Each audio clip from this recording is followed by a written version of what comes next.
Hi everyone. ఈరోజు మన topic వచ్చేసి భిన్నాల గుణకారం మరియు భాగాహారం. ముందుగా మనం భిన్నం అంటే ఏంటో చూద్దాం. భిన్నం అంటే ఏదైనా సంపూర్ణ భాగంలో ఒక భాగాన్ని తీసుకోవడాన్ని మనం భిన్నం అని అంటాం అన్నమాట. అంటే ఏదైనా ఒక సంపూర్ణ భాగం ఉంది అంటే ఆ సంపూర్ణ భాగాన్ని భాగాలుగా విడగొట్టి అందులో కొన్ని భాగాల్ని తీసుకోవడాన్ని మనం భిన్న రూపంలో సూచిస్తాం అన్నమాట. సో ఈరోజు మన టాపిక్ లో భిన్నాల గుణకారం మరియు భాగాహారంలో ఫస్ట్ మనం భిన్నాల గుణకారం అంటే ఏంటో ఫస్ట్ చూద్దాం అనమాట. అసలు భిన్నాల గుణకారం అంటే ఏంటో చూద్దాం. భిన్నాల గుణకారం అంటే ఏంటి? ఒక భాగంలో ఇంకొక భాగం తీసుకోవడాన్ని మనం భిన్నాల గుణకారం అని అంటాం అనమాట. సపోజ్ నీ దగ్గర 1/2 కేక్ ఉంది, 1/2 పార్ట్ ఆఫ్ కేక్ ఉంది. ఈ 1/2 పార్ట్ ఆఫ్ కేక్ లో నువ్వు తిన్నదంతా 1/3 పార్ట్ ఆఫ్ కేక్ తినేసావు. సో ఇందులో నీ దగ్గర ఉన్న 1/2 కేక్ నుంచి 1/3 పార్ట్ కేక్ తినేసావు అనమాట. అంటే ఏం చేసినట్టు నువ్వు 1/2లో 1/3 పార్ట్ తినేసావు. అంటే 1/2 into 1/3 that is equal to 1/6. అంటే నువ్వు తిన్న పార్ట్ ఎంత? 1/6 part of whole Sampoorna cake లో, అంటే మొత్తం కేక్ లోంచి నువ్వు 1/6 పార్ట్ అనేది తినడం జరిగింది అనమాట. ఓకే, అలానే ఇక్కడ ఇచ్చిన ఇంకొక ఉదాహరణ చూద్దాం. మన దగ్గర ఉన్న ఒక చాక్లెట్ బార్ ని 6 సమాన భాగాలుగా విడగొట్టాం అనమాట.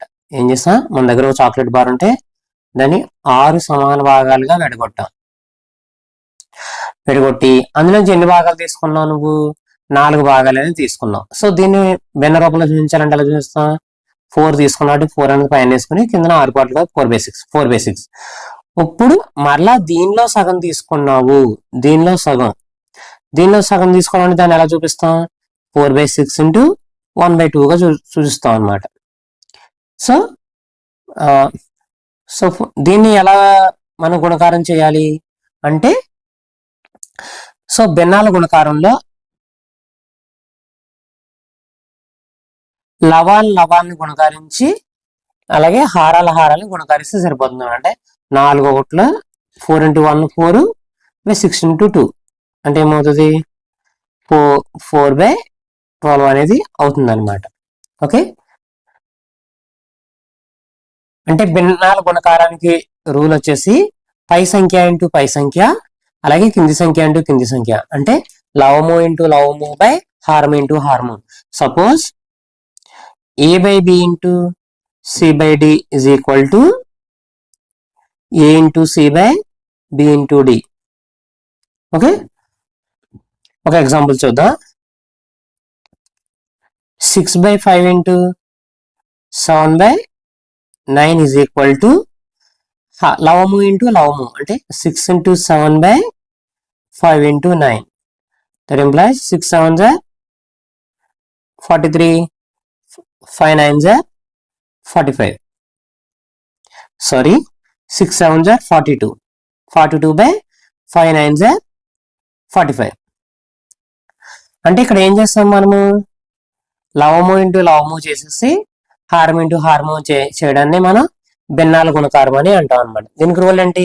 పై సంఖ్య ఇంటూ పై సంఖ్య బై కింది సంఖ్య ఇంటూ కింది సంఖ్య, పై సంఖ్య ఇంటూ పై సంఖ్య బై కింది సంఖ్య ఇంటూ కింది సంఖ్య. అదే భిన్నాల గుణకారం అంటే. ఓకే, ఇప్పుడు మనం భిన్నాల భాగాహారం అంటే ఏంటో చూద్దాం అనమాట. అసలు భిన్నాల భాగాహారం అంటే ఏంటి? ఎన్నిసార్లు సరిపోతుంది అనేది. సపోజ్ ఏదైనా ఒక హోల్ పార్ట్ ఉంది, హోల్ పార్ట్ కేక్ ఉంది. ఏదైనా మన దగ్గర కేక్ పార్ట్స్ ఉన్నాయి, అంటే చిన్న భాగాలు ఉన్నాయి, కేక్ ముక్కలు ఉన్నాయి అనమాట. కేక్ భాగాలు ఉన్నాయి. సో మనం ఎన్ని భాగాలు కలిపితే ఆ కేక్ ఒక సంపూర్ణ కేక్ అనేది తయారవుతుందని తెలుసుకోవడానికి మనం ఈ భిన్నాల భాగాహారం అనేది మనకి తెలుపుతుంది అనమాట. అంటే ఒక ఉదాహరణ చూద్దాం. నీ దగ్గర 1/2 యాపిల్ అనేది ఉంది. సో ఆ 1/2 యాపిల్ ని నువ్వు నీ ఫ్రెండ్స్ కి ప్రతి ఒక్కరికి 1/4 పార్ట్ వచ్చేలాగా పంచాలనుకుంటున్నాం అనమాట. 1/4 యాపిల్ భాగం వచ్చేలా పంచాలని అనుకుంటున్నాం. అలాగే ఆ 1/4 భాగం వచ్చేలాగా ఎంతమందికి పంచగలవు అనేది మనం సమస్యని సాల్వ్ చేయాలన్నమాట. అంటే అప్పుడు ఏం చేస్తాం మనం 1/2 డివైడెడ్ బై 1/4. ఎందుకని ఎంతమందికి సరిపోతుంది అది అనేది. కాబట్టి సో 1/2 డివైడెడ్ బై 1/4 అప్పుడు 1/2 ఇంటూ ఇఫ్ 1/4 అనేది భిన్నం తిరగబడుతుంది అనమాట. మల్టిప్లికేషన్ చేయదలుచుకున్నప్పుడు అంటే 1/2 డివైడెడ్ బై 1/4 అంటే దాని అర్థం ఏంటంటే 1/2 ఇంటూ ఇక్కడ 1/4 కాస్త 4/1 అవుతుంది అనమాట. That implies 2 2 therefore 2 into 1 is equal to 2. అంటే నీ దగ్గర ఉన్న 1/2 యాపిల్ ని నీ ఫ్రెండ్స్ 1/4 యాపిల్ వచ్చేలాగా ఎంతమందికి పంచగలవు? ఇద్దరికి పంచగలవు అనమాట.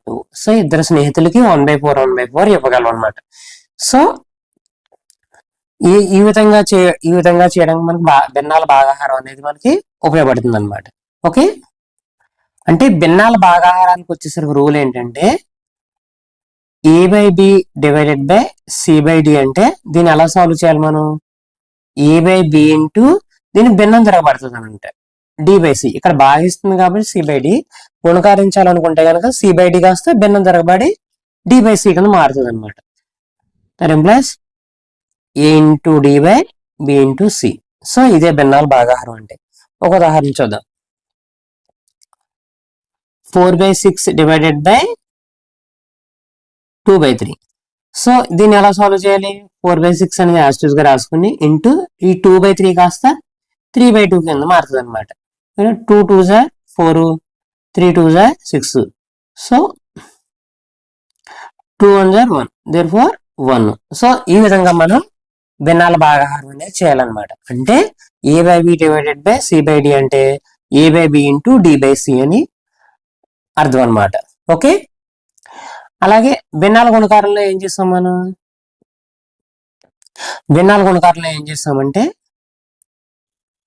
a/b into c/d is equal to లవాన్ని గుణించేసి a ఇంటూ c గా రాసుకున్నాం, b ఇంటూ d హారాహారం గురించి b ఇంటూ d గా రాసుకున్నాం అనమాట. ఓకే, సో ఇంతటితో భిన్నాల గుణకారం భిన్నాల భాగాహారం అంటే ఏంటో అర్థమైంది కదా మనకి.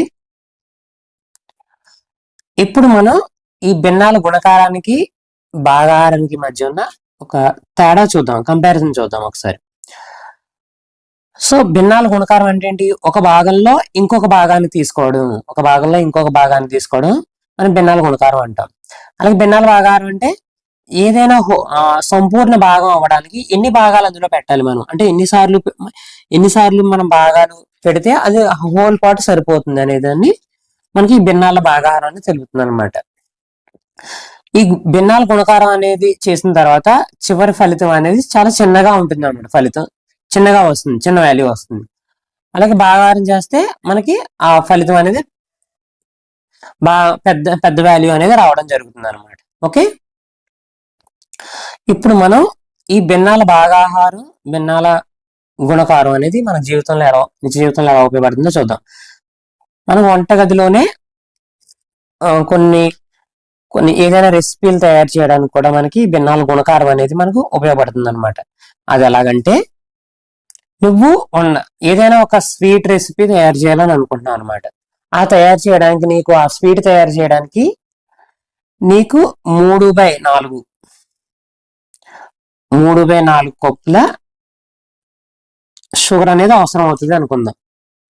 నువ్వు ఆ స్వీట్ తయారు చేయడానికి నీకు షుగర్ అనేది 3/4 కప్పులు అవసరం అవుతుంది అనుకుందాం.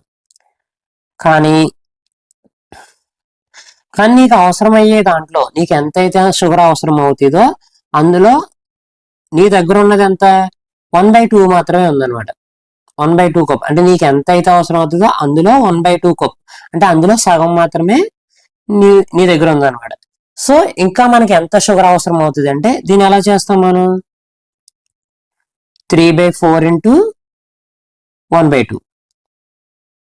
సో అప్పుడు 3/8 అంటే మనకి ఇంకా ఎంత షుగర్ అనేది అవసరం అవుతుంది? 3/8 కప్పుల షుగర్ అనేది అవసరం అవుతుంది అనమాట. ఓకేనా? మళ్ళీ ఒకసారి చెప్పుకుందాం.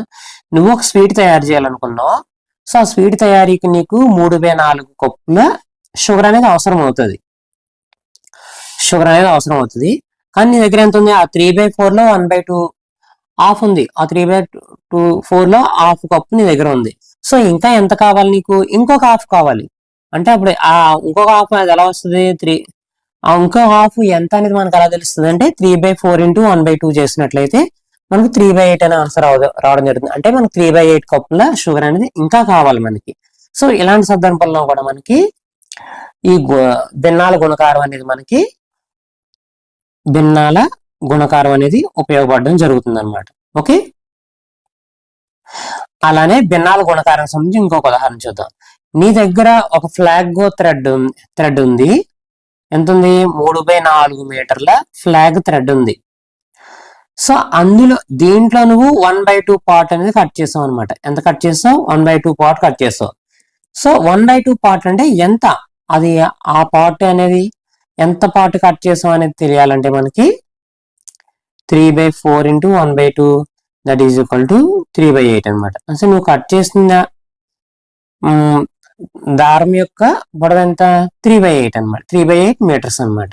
ఓకే, సో ఇలాంటి సందర్భంలో కూడా మనకి భిన్నాల గుణకారం అనేది మనకి ఉపయోగపడుతుంది అనమాట. ఓకే,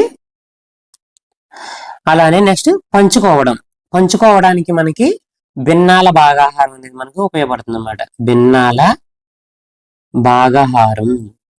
సో పంచుకోవడానికి మనకి భిన్నాల భాగాహారం అనేది మనకి ఉపయోగపడుతుంది. సపోజ్ నీ దగ్గర 2/3 లీటర్ల పాలు ఉన్నాయి. 2/3 లీటర్ల పాలు ఉన్నాయి అన్నమాట. సో నీ దగ్గర 1/6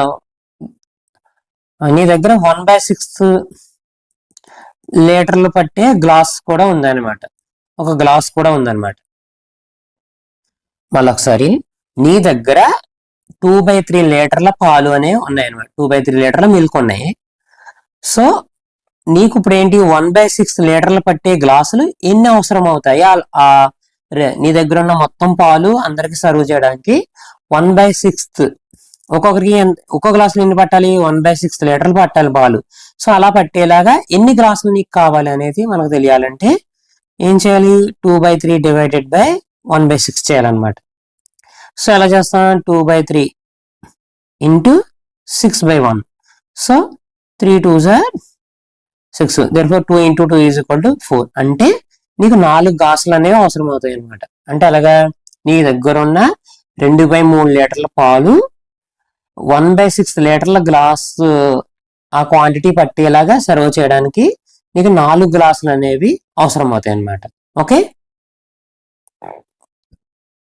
సో ఇలానే మన నిజ జీవితంలో ఈ భిన్నాల గుణకారం మరి భిన్నాల భాగాహారం అనేది రకరకాలుగా వాడుతూనే ఉంటాం అన్నమాట. సో కాబట్టి మనం ఈ భిన్నాల భాగాహారం గుణకారం అనేది మనం తప్పనిసరిగా నేర్చుకోవాలి. సో ఇక్కడతో మనకి ఈ టాపిక్ అనేది మీకు బాగా అర్థమైందని నేను అనుకుంటున్నాను. మీకు ఇందులో ఏ మాత్రం డౌట్ ఉన్నా సరే వీడియోని మళ్ళీ ఒకసారి చూసినట్లయితే కనుక మీకు ఈ టాపిక్ అనేది బాగా అర్థం అవడం జరుగుతుంది. అలానే కింద నేను క్విజ్ కూడా ఇవ్వడం జరిగింది. సో ఈ క్విజ్ కనుక మీరు సాల్వ్ చేసినట్లయితే మీకు ఎంత అర్థమైంది అనేది మీకు సెల్ఫ్గా మీకు అర్థం అవుతుంది అనమాట. అలానే ఈ టోటల్ PDF అనేది కూడా డిస్క్రిప్షన్లో మీకు ఫ్రీగా ఇవ్వడం జరుగుతుంది. అది మీ అవసరాలకి వాడుకోవాల్సిందిగా కోరుచున్నాను. సో మీకు మా వీడియోలో కంటెంట్ కనుక నచ్చినట్లయితే మీ ఫ్రెండ్స్కి షేర్ చేసి సబ్స్క్రైబ్ చేసుకోవాల్సిందిగా కోరుచున్నాను. అలానే మరి ఒక కొత్త టాపిక్తో మళ్ళీ నేను మీ ముందుకు వస్తాను. Thank you all.